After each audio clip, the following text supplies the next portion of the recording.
midnight special. Shine a light on me. Hey, let the midnight special. Shine a devil-loving light on me. Welcome to the midnight special. Hey, this is Joe Bartnick, and welcome back to the Midnight Special podcast. We are having fun. We're building a community here on this channel for music lovers, and we hope we can all gather together, share stories, and appreciation of the greatest music from any era. I mean, we might be a little biased, right, Mike? Oh, absolutely, but we love it. I know. We have a great episode. I mean, my favorite type of music is the blues. I mean, rock and roll is derived from the blues, and actually the Midnight Special had a Midnight Blues special with the king of the blues, Mr. B.B. King. But we have some of your comments before that, so let's jump right in, Mike. Yeah, we're happy to get into it with the comments. This is finally an episode where we get to see a little bit of your guys' feedback. And to answer some of the questions right off the bat, we've seen, why can't you play music? Why can't you put all of these things in the episode? Well, that's just not how rights and contracts work, and we can't take all of their stuff and repurpose it into a new show. But we hope you guys do appreciate our efforts to take all of your memories and kind of make a time capsule here of the Midnight Special, so all the future generations, kind of like myself, who didn't get to experience it live the first time, get to hear all the stories from Joe about how awesome B.B. King was. B.B. King was awesome, and we'll get to him in a second. But let's get to your comments first. So, Juan's World 61 on the AC/DC episode, I saw Akka Daka first in December 1975 in a small town hall supported by a university rock band called Rock Island Line, fronted by a then long-haired guy called Peter Garrett, who ended up fronting a small band called Midnight Oil. I was 14 back then, and it was $5 of hard-earned pocket money to get in. I think it was well over $100 to see them the last time I saw them in the early 90s, but that was the first time. It was still one of the best gigs I ever went to. I am so jealous, sir. $5 to see Bon Scott, the Young Brothers. That was before Cliff Williams. That doesn't cover the Ticketmaster fees now. Oh, $5? No, you can't see him for $100 now. I mean, Ticketmaster is going to charge you $35. Oh, it's ridiculous. It's so tough to see a show. I know. And a long-haired Midnight Oil guy, too. Wow. Yeah, good shout out to him. He's going to hear his name suddenly and get a phone call. In Midnight Oil, maybe the third best band ever to come from Australia. Oh, there we go. Right, we're on an Australian streak here. Because we're counting the Bee Gees as number 2 at least. Right. And I do like Midnight Oil better than INXS, although INXS has like 2 good songs. I like a little INXS. All right. Janice Tremmel, we see you all the time in our live chats, and thank you for contributing so much. You're one of our super fans. Commented on the Bee Gees with a little bit of knowledge, and that's what I always say. Say it in the episode, just ask our chat. They'll give you the answers. We have a community of so much knowledge here about music that we asked a couple Bee Gees questions in last episode, and we were answered. We're like Jeeves. Yeah, right. So, guys, Colin and Vince played until 1968 to 69, and Mo played bass as well as piano then. Dude used a Rickenbacker. The drummer for their 70s work, including the Fever soundtrack, was Dennis Byron. Keys was Blue Weaver, and guitar was longtime band member Alan Kendall. You see these three on the 1975 Midnight Special episode. They put this group together before leaving for Miami to record Main Course in early 1975. Look at that. You always wondered who the other Bee Gee guys were. The guys behind the scenes. And now we know. All right, here we go. Shyman, 99. Boz, not Boz, Boz Skaggs wasn't just in Steve Miller's band. He was a childhood classmate of Steve. Steve helped him learn guitar. Way to go, Steve Miller. Share. I mean, if you're going to learn from Les Paul, you might as well share the knowledge. Good on Steve. Yeah, and speaking of sharing knowledge, I didn't know that fact, so thanks for passing that down, Shyman. Yes. And one more here. We got Boyd Lewis, 87-47. There you go. I love 87. They missed when Steve Miller was 12. He played guitar in bars on Friday nights. He made more money than his teachers. Ha! Who can say that? Well, Boyd, I'm sorry if you're a teacher, but I think everyone makes more money than teachers nowadays. I didn't think of it that way, but unfortunately. That's why so many teachers are doing comedy now. So one more, Easy Rider M13, Steve Miller's episode.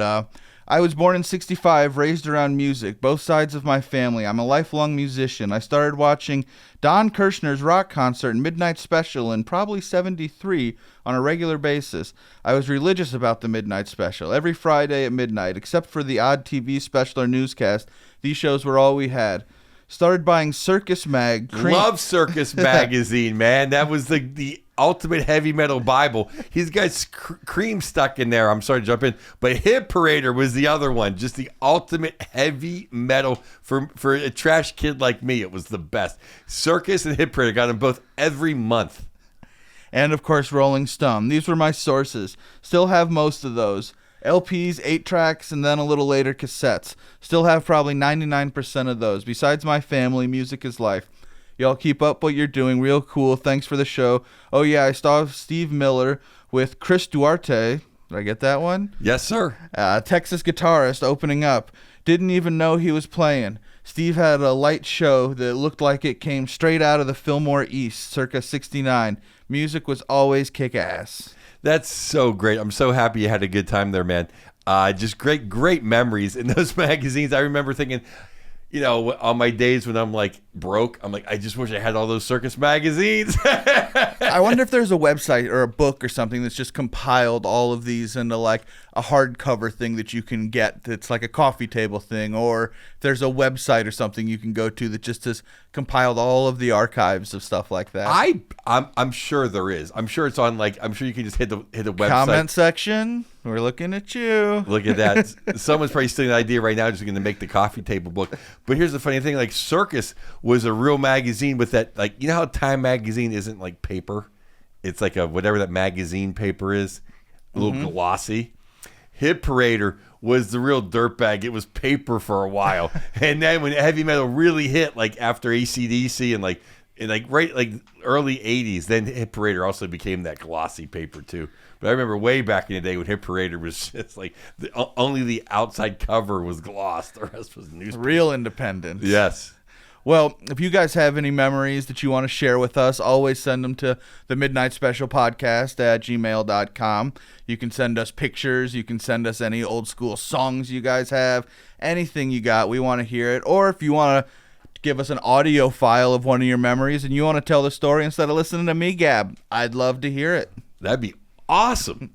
Well, speaking of submissions, we have one hot off the press from yourself, Joe. Yeah, I was lucky enough a few years ago to take a tour of Sun Studios, the birthplace of rock and roll. And one day in 1956, at the birthplace of rock and roll, they had the king of rock and roll, Elvis Presley, Jerry Lee Lewis, the Killer, Carl Perkins, and the man in black himself, Johnny Cash, all singing songs around the piano that Elvis was playing. And they called that the $1 Million Quartet. So a few years ago, my buddy Graham Winchester gave us a behind-the-scenes tour of Sun Studios, and me, Bill Burr, and the legendary security man, tour guide, tour advisor, tour boss, the man himself, Club Soda Kenny. You know him from Andrew Dice Clay. He's our guy. So he came backstage. He came with us on the tour, and we kind of recreated it. We're one guy short, but there it is behind us. We were our own $1 Million Quartet. So what a great day, and thanks again, Graham. What a great memories in that studio. And Bill got to play the drums, and it was just a legendary day at Sun Studios. And it kind of ties in with this episode because some of the earliest recordings from Mr. B.B. King were recorded by Sam Phillips pre-Sun Studios, before he owned Sun Studios. So he goes that far back. I love that you can see the same texture on the wall right there bleeding into the picture behind you guys. It's so perfect to have that right there on the wall. That's a great one. Yeah, I mean, it's literally the birthplace. It's like the manger, the nativity, of rock and roll right there, Sun Studios. So much fun. Well, one day when we have a super budget, we'll be able to animate into some of these moments. But for now, we're going to hop in our time machine to take us back to August 30th, 1974, when BB hosted the Midnight Blues Special. Yeah, and what a fabulous episode. I mean, I've loved every one I've watched so far, and I've seen a bunch of them anyway, even before we started this podcast. But the BB King Blues Special one, near and dear to my heart, and he brought some of his friends, and it just re-showcased the blues, my favorite music. And we can get into the episode further, but just a fabulous episode. You can tell it meant a lot to BB too, especially when Wolfman Jack was interviewing him. What a touching moment. It was so cool that Bert let Wolfman interview him. You could tell it meant a lot to BB to talk about the blues. And for Wolfman to interview him, you could see the mutual respect of someone who'd been playing his music for so long and Yes. had such a love for him. But to get us in the spirit of the time, in the U.S., the number one song was from Paul Anka, big-time host of the Midnight Special, of Having My Baby. That's a blast from the past. Having my Paul Anka. Love that guy. In the UK, the song was Love Me For a Reason from the Osmonds. That is interesting. You would think that Osmonds were kind of just an American band. I mean, not even a band. Just they seem so American. It's hard to believe they jumped the pond and made it big in England. Sometimes the biggest hits are crossovers back and forth. It's strange like that. Yeah, it's funny. Oh, okay. I do remember that song now. So, U.S. and Russia were both testing nuclear weapons at this time. Fun. Everyone was under a lot of stress. Testing. Yeah. Hi, to see if they work. Yeah. And where was this done? I guess in New Mexico. We were testing in Nevada, and Russia was doing underground nuclear testings at that time. And I believe France was testing nuclear weapons also. So everyone was under a little bit of stress in the 70s. Have you ever been to New Mexico? I have not. Everyone's a little different in Mexico. Like, I think some of the radiation got out there. And also in Vegas, right? Yeah, I've experienced Vegas, and Yeah. it is one of a kind. Yeah, absolutely.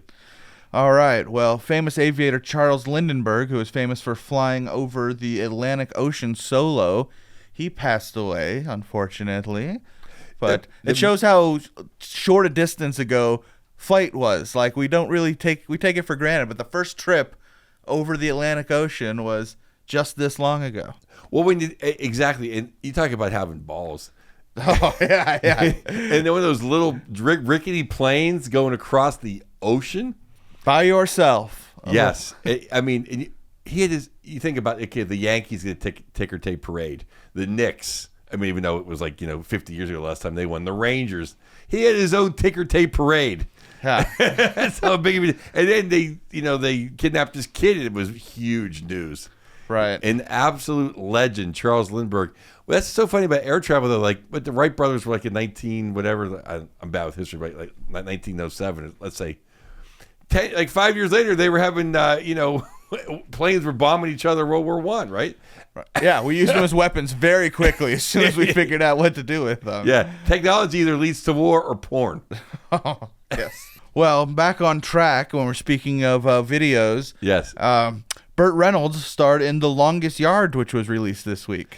That's a great movie. It was so good that actually it spawned the sequel. Came out maybe 5 years ago, which was also pretty good. Burt Reynolds, though, the height of his power, and he was a legitimate football player. He played at Florida State, a legitimate stuntman. Burt Reynolds, the sexiest man in the world. He had a great stash, I might add. Yes, quite the stash man. Stash recognized stash, I see. Yeah. Yes, I grew up on the Adam Sandler version. Okay, yeah. It was funny because it was an R-rated movie. It was one of those movies where I was kind of allowed to watch it because it was about football and Burt Reynolds. Solid movie, though. Who doesn't love a good football movie? Absolutely. You gotta love Burt Reynolds. All right, well, you also have to love B.B. King. Or should I say Riley? Riley B. King. Blues Boy King. Yes. BB. He's a man. I mean, blues is near and dear to my heart. Like I said, it basically is the basis of rock and roll. It's my favorite form of music. And he's one of the three kings, along with Freddie and Albert, but he really is the king of the blues. And you can see his love of the blues in this episode. Yes, it was so great seeing him host this episode. What was also great was he brought he brought John Lee Hooker, who was a contemporary and almost as big is B.B. King at the time. He brought out Bobby Blue Bland, who was absolutely his contemporary, a great friend of his. They started out in Memphis together. He has some great songs. He brought out Paul Butterfield, who he was the white guy in Chicago, along with Steve Miller, who took the Chicago sound, the Muddy Waters, and kind of made it white guy rock and roll. Kind of like the beginning of the Eric Clapton influence of rock and roll, which is fabulous. And he brought up Big Mama Thornton. Big Mama Thornton's claim to fame is her song is Hound Dog. Yeah. I mean, he put in all the tricks. And, of course, my Papa John Creach, who, is like kind of a hippie favorite. So what a fabulous show. He showed all the aspects of the blues. And they got on stage together as a trio. BB and John Lee Hooker and Papa John Creach performed Getting It Together. And that's such a blues thing to just bring everybody on stage and have a big ensemble jam. It was really the blues itself right there. Just a nice little getting it together.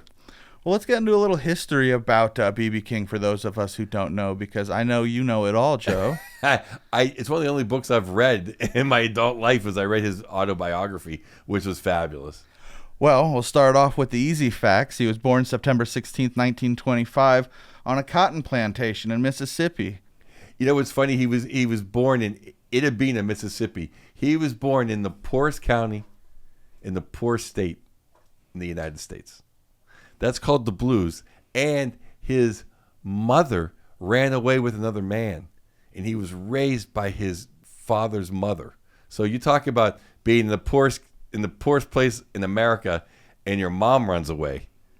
I think you have a legitimate reason to sing the blues. Yeah, by age 7, he was already working in the fields.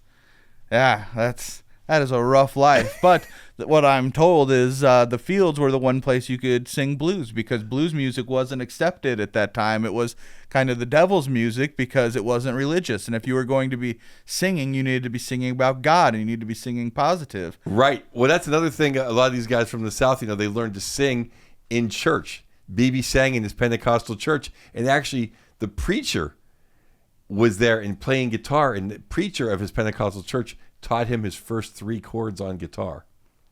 And think about this. So then he wanted to get a guitar so bad because he heard the great T-Bone Walker on the radio. And if you know your blues history, BB's not the Chicago blues. He's not like he is a Memphis blues, but he's not kind of like that Muddy Waters country blues. He really is kind of an orchestratic. That's not even a word, maybe, but he sounds a lot like he kind of took T-Bone Walker to another level. But the guy who owned the plantation he worked on bought him his first guitar for $15.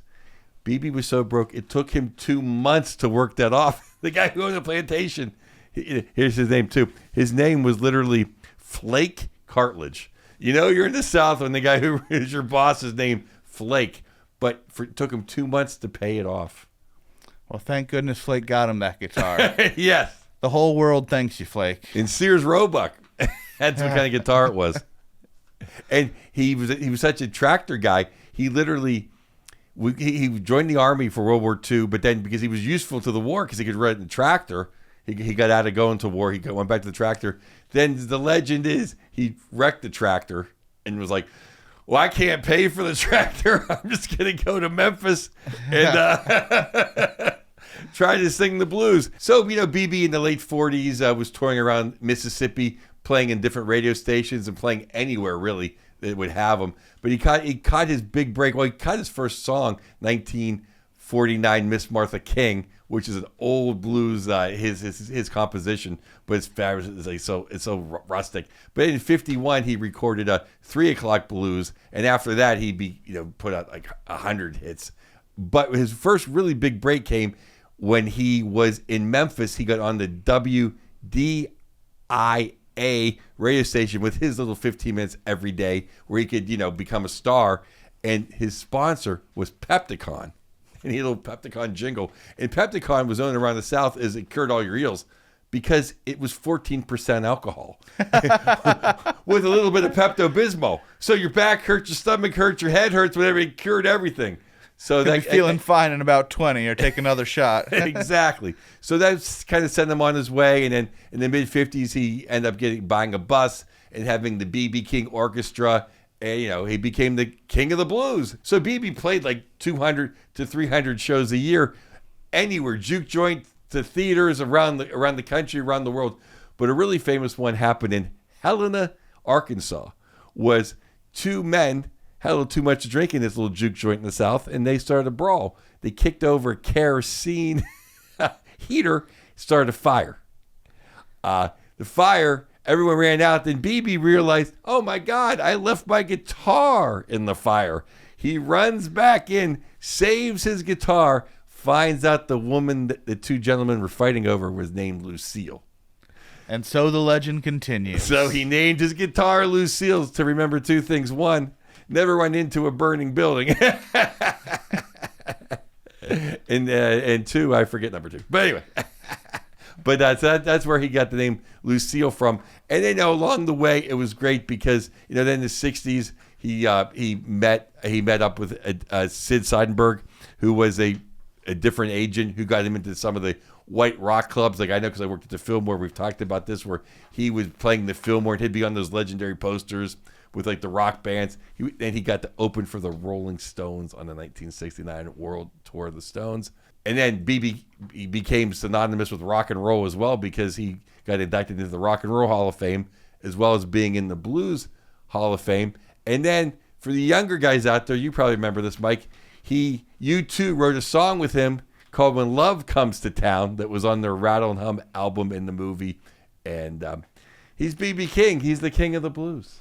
We glossed right over because most of our hardcore fans already know, but to be a true time capsule for anyone watching this and seeing it for the first time, let them know what B.B. King stands for. So he became known, especially on WDIA, Beale Street Blues Boy. Cut that down to B.B. King, because Blues Boy King, B.B. King. There you go. You've heard it here. So now we all know where all of these famous names came. All these famous things. All right, well, let's get into some of B.B. King's appearances on the Midnight Special. He first appeared with Gladys Knight and the Pips when they hosted October 5th, 1973, and he did a duet with Gladys of The Thrill Is Gone. I mean, The Thrill Is Gone is his most famous song, and it's funny because even MC Hammer sampled it on MC Hammer's big album, and it's called The Thrill Is Gone. He adds a little juke to it. Yeah, but I mean, him singing it with Gladys Knight was just amazing. And then he performed that day too. How Blue Can You Get? And that's kind of become a blues standard that BB just owns. Yeah. The Thrill Is Gone is the one that I originally was probably the first song that I ever heard of BB's. Yeah, that was my initiation because that was his most famous one. Yeah, and he can. I mean, when BB sings, it just tugs at your heartstrings because not only is he just an incredible guitar player, he's an incredible singer. I think that's what we didn't talk about at the beginning. Is he basically, I don't want to say invented, but he kind of perfected a style of guitar playing. His soloing, his string bending, his shimmering vibrato, the staccato picking. Every guitar player, every rock guitar player since then is basically doing B.B. King. It's amazing. Like the hand movements, just the way I've said it before, the way people had to do things on guitar to make different sounds before you could just dial it up in a computer and fix stuff after the fact. You would have your own signature sound that nobody else could do. And that was so amazing. And I mean, you can see it in these episodes too, how he is just into it and feeling the blues and just sweating. He melts your heart. Edgar Winter was another one that had a sound that I could pick out now, and I didn't know much about him until I started working on the Midnight Special. Yeah. And to have that blues guitar sound and he had the old slide and stuff on there. Oh, absolutely. And to be able to pick that out and be like, I'm pretty sure that's like having that signature sound of something. Yes, and absolutely. Blues guitar players, they had them. Well, that's something because I know Paul Butterfield, he's on the episode that BB hosts, and he used to have a guy in his band who wasn't around for the show, Mike Bloomfield. And Mike Bloomfield was one of the guys that really kind of perfected the slide guitar. So the only thing not in the episode is because he has every other kind of blues in here. I like this one too, November 9th, 1973, The Killer, Jerry Lee Lewis and B.B. King doing Hummingbird and Why I Sing the Blues. I guess Bert just saw this, B.B. King's amazing. Let's just have him host the show. Right, yeah. After a couple of performances on there, it's like we're doing the whole blues night. It's official. Let's do it. And yeah, it led to a great show, the August 30th hosting with B.B. King. And that lineup included guest appearances from Johnny Lee Hooker, Papa John Creach, Bobby Blue Bland, Paul Butterfield's Better Days, Big Mama Thornton, Joe Williams, Jimmy Witherspoon, and, of course, Wolfman Jack with an amazing interview with B.B. King. Yeah, it's so heartfelt. But that really, that is every one of these shows is an all-star lineup. But you talking about just the blues all-star lineup: John Lee Hooker, Papa John Creach, Bobby Blue Band. I mean, it doesn't get bigger than that.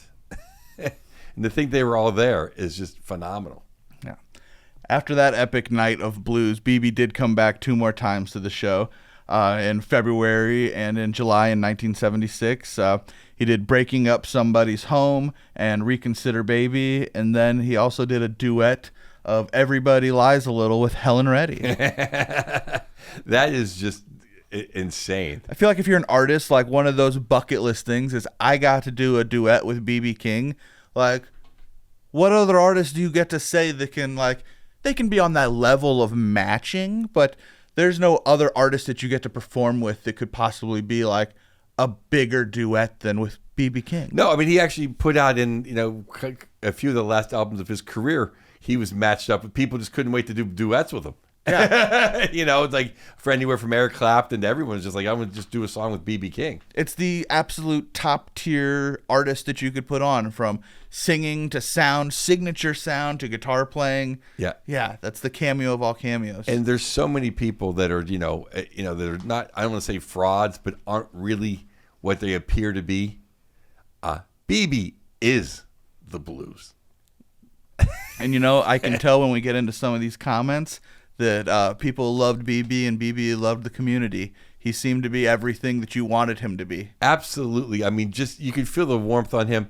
My personal couple of things with BB, if I can get into BB King corner, is I've always loved the blues. And then he is a box set. Now there's a million box sets, but he one of the very original first box sets. And when I was living in San Francisco, I just first started doing comedy. And I mean, I was broke. I didn't have any gigs, and I didn't have enough money to go out and have a couple pops. I was in my bedroom, and I just listened to the first CD of BB King's box set. It starts out with Miss Martha King and then 3 O'Clock Blues. And those 26 songs on that first CD, I can listen to that forever. I just always bring in my car, my CD player. I mean, that is the blues. I was lonely. I felt like I had a friend with BB King. And it's an incredible. Get the box set. Get that album, disc 1. It's incredible. And from then on, I've taken. I took my wife many times to see BB King. Other girls. I've taken so many people. When you go see BB King live, it was an experience. I first saw him. This is how long ago I saw him when he stood for every song. And then I was sudden, okay, now he's going to sit for a couple songs. No, he's going to sit for a couple more. But the last couple times I saw him, he didn't stand for any of those songs because he was an old man. But he earned the right to sit down. Yeah. Not one of these guys, I'm going to sit down. No, B.B. King was picking cotton when he was 7 years old.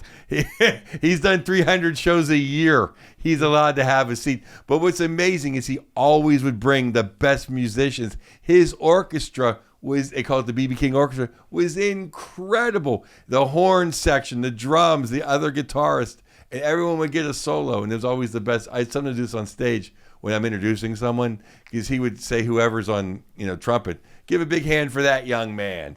And then people would cheer, and he'd go, I didn't hear you, California. It's the best. And plus, it's like old school show business. The orchestra would play 3 or 4 songs, and then he'd be announced as a guy would come and go, ladies and gentlemen, please welcome the king of the blues, B.B. King. The orchestra was so good you would forget BB's even coming out. You'd just be, shaking your buns to these guys, and then they'd play them off. And to show you how great BB King is in concert, and I've seen him in every city I've ever lived. I saw him probably 15 times. I saw him in his own blues club. An incredible human being. It's the only time, and you may get this, Mike, I've been in the Hollywood Bowl where everyone in the crowd didn't piss me off because they were just Hollywood jagoffs. Like no one talked through any of how when you go to the Hollywood Bowl, half the people talk through the whole show and don't pay attention. You go see BB King at the Hollywood Bowl, everyone's dressed up like they're going to church because they're going to see the king. and no one dare say a word when BB's on stage. Level of respect. And Yeah. also, you don't want to ruin it for the other fans that are there, because all of a sudden you're around a whole different age demographic of all different people, and it's like, I'm not going to ruin her moment watching this. I'm going to, yeah, you might get slapped in the back of the head. I mean, I've been to Hollywood Bowl, maybe 20 times, and every time there's someone just annoying me, blah, blah, blah, blah, blah, either on their cell phone or talking to the person next to him. It was like I was in church. Well, don't go see Star Wars there with the lightsabers, let me tell you. I bet. All right, well, let's get to some of our guest memories. Okay, guest submissions here. James Lawson, 9826. He was not only a great bluesman, but a wonderful person. I met him in Hungary while stationed during the Bosnia War. He was so gracious and kind. God bless him in heaven. Absolutely. God bless B.B. King. I told you we had people who just remembered how good of a person he was, and it sounds like traveling and meeting people. It sounds like a USO tour or something that he saw him on.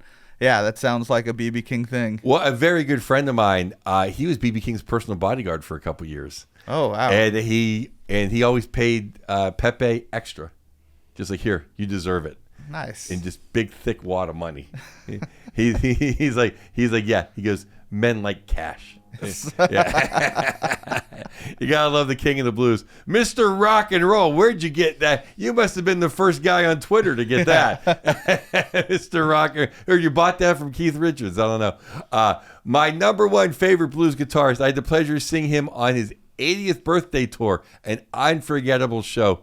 The day he passed away, I ran right out and got a tattoo as his tribute. Well, Mr. Rock and Roll, did you send a picture? Yeah, we need picture submissions. The Midnight Special Podcast at gmail.com. I believe you.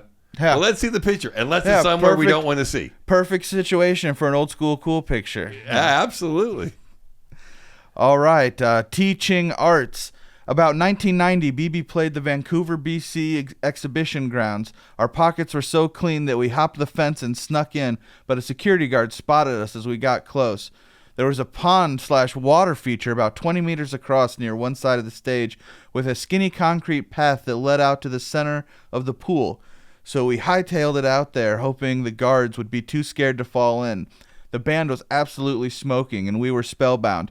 BB noticed what was going on, and in between songs, he said into the mic, "Let 'em stay, fellas," and then tore into the next song. He was truly up there to take your blues away for a while, and he was at the top of his game that night, as was the band. He really taught us that music in its highest form is uplifting, and musicians at their best take this as the goal. Yes, that's the best thing about BB is even when you have the blues, he raises your spirit. Susan Ryan, it was New Year's Eve, 1980, and my husband and I went to Circle Star Theater south of San Francisco to see B.B. King's show. Opened with Johnny Guitar Watson, next a Bobby Blue Band, and then BB. This was back in the day, okay? And they had a free champagne fountain. And by the time B.B. King came on, there was nothing but folks standing up with their hands in the air, dancing like they just don't care. Oh, absolutely. That's always great too, because BB knows he's the king of the blues, so he always had great opening bands. Because he had nothing to worry about. So and who didn't want to be there? And you don't have to worry about them being better than you because you're B.B. King. Exactly. So you would see like Bobby Blue Band or not. I never saw him with John Lee Hooker, but I saw him with Robert Cray, or I saw him with the young Robert Randolph, and just other guys just on their way up there just smoking. And then the King comes out with his orchestra. He'd be like, "That young man taught me something on guitar." Oh, it looks like this next one gets into a little of your U2 stuff. There you go. I'll read here. Claire Christmas, August 73. 3rd of October, 1989. U2's Rattle and Hum World Tour. Brisbane, Queensland, Down Under. Mr. King was a support act and came on stage to play When Love Comes to Town. I'm going to catch that train. When love comes to town, I'm going to... All right. No one wants to hear me singing. He was mind-blowingly good. Goosebump material, and I was all 16 years old. My granny and my mom came along for the journey that night just to see him, not U2. There you go. All right, Timothy Babcock. The night he died, it was like he kicked me in the head to wake me up, because I woke up hearing that, and I ended up having a 99% blockage in my Widowmaker arteries. Love his music. Wow. Well, it sounds like BB saved your life. Yeah, he saved a lot of people emotionally, but he actually saved yours physically. You wake up with BB King ringing in your ears, and you find out he died and saved your life. He's your sweet little angel, Timothy. There you go. Sam Poston. BB did a speaking tour of colleges in the early 90s. He sat on the stool and played songs, and he talked about famous encounters and life on the road, and it was awesome. He played Nobody Loves Me But My Mama, and She Could Be Jivin' Too. It was such a big hit, and the phrase has stuck with me my whole life. It's so funny. BB is such a showman. He's from the original school where you not only had to sing and play, to be a little bit of showman, and when he starts talking out the songs, which you see a little bit on the episode, it's fantastic. Without having an idea or appealing to be like grandiose or self-absorbed or anything, I think he did know how important he was. He didn't make it or come off that way as arrogant, but I think he performed and was in front of people as long as he was because he had a mission and a purpose and wanted to be there in front of everyone speaking forever. I think he had a mission, and being in front of colleges, doing the documentaries he did, I think he knew he was the face of blues and was put here with that purpose. And you can see it in his interview with Wolfman Jack. It meant a lot to him to keep the blues alive, because especially in the late 60s, early 70s, it became kind of a dying art that then was kind of brought back by the Paul Butterfield guys of the world and the Rolling Stones, and kind of showing us this is where the music all came from. Yeah, when he's doing these Crossroad festivals and Eric Clapton events and things, he doesn't need any of this, especially at that age. But he knows that he's the memory and the pulse that has kept a generation telling a younger generation of how great these memories were.